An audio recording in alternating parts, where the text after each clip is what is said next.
So ibig sabihin pasok yan.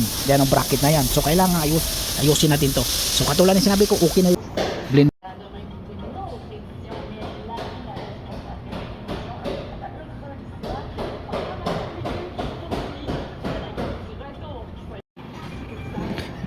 Bago yung bumper kabayan, yung sikanhan yung fender, sikanhan yung headlight, blending yung pintuan.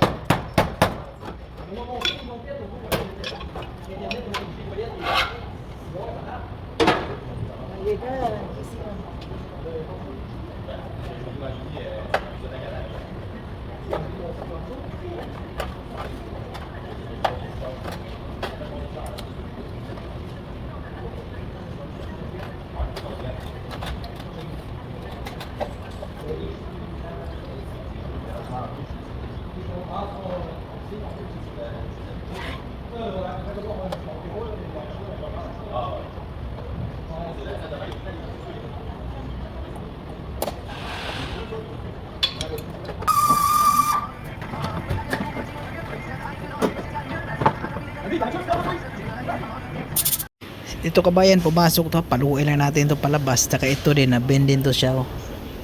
Pero ito din parang pumasok din siya, oh. So ayusin lang natin yan. Saka na natin i-final yan. Pag mailagay na natin yung fender dito sa pintuan, malayan natin yung fender dito, yung gap niya sa fender, saka na natin to ayusin ng maayos. Pero ito, paluin natin yan. Kunting tips tayo dito kabayan, kasi dito kabayan, aksidente to dito, ha. Ito, nirep pa natin yan. So ibig sabihin yan, wala sa ayos to. So ang una natin gagawin kabayan, pati ito, ha, pati itong hood.